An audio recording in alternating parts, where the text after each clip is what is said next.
Israel Hamas संघर्ष को 8 दिन हो गए हैं।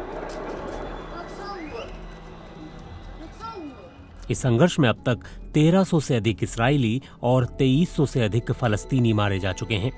इसराइल की सेना गजा में जमीनी अभियान चलाने के लिए सीमा पर तैयार खड़ी है और गजा में रहने वाले लोगों को उत्तरी इलाका छोड़ देने की चेतावनी दी गई है। फलस्तीनी, इसराइली और मध्य पूर्व के मीडिया के अलावा दुनिया भर के मीडिया की कवरेज इससे जुड़े घटनाक्रमों पर ही केंद्रित है। इसराइल के हारित्ज अखबार ने एक खबर का शीर्षक दिया है, इसराइल सरकार से वंचित आघात झेल रहा एक देश।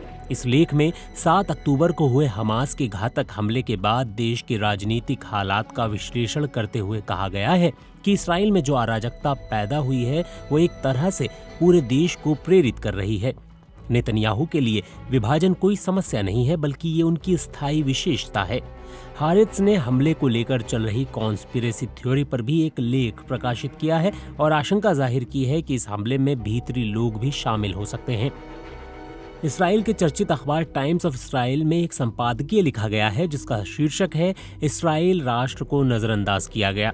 टाइम्स ऑफ इसराइल ने अपने लेख में कहा है, हमें नहीं पता कि गजा में कुल कितने लोग किडनैप हैं और कितने शव हैं।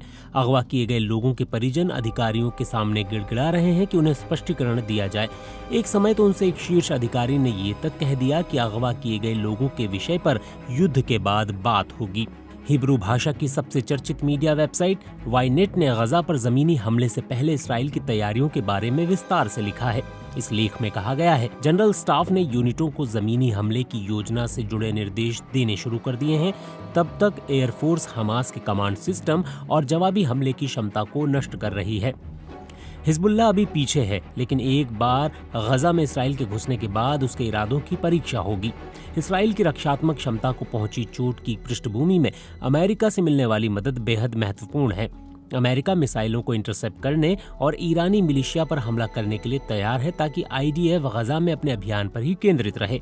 फलस्तीनी मीडिया में इसराइली हमलों में मरने वालों की बढ़ती संख्या, गजा में पैदा हो रहे मानवीय संकट और वैश्विक प्रतिक्रियाओं का जिक्र है।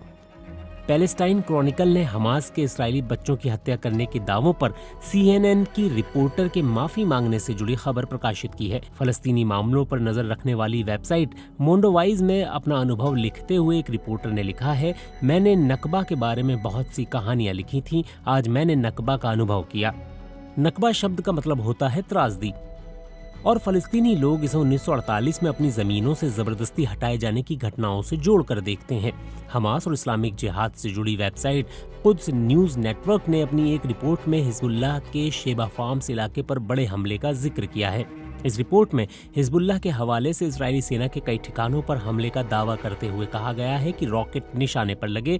इसके बाद हिजबुल्लाह और इजरायली सेना के बीच गोलीबारी और बमबारी भी हुई। वहीं अपने आप को स्वतंत्र मीडिया बताने वाली फलस्तीनी मुद्दों पर केंद्रित और शिकागो से संचालित वेबसाइट इलेक्ट्रॉनिक इंतिफादा ने अपना कवरेज फलस्तीन के मानवीय संकट पर केंद्रित रखा है। वेबसाइट ने अपने एक लेख में लिखा है, खामोश लोगों का नरसंहार।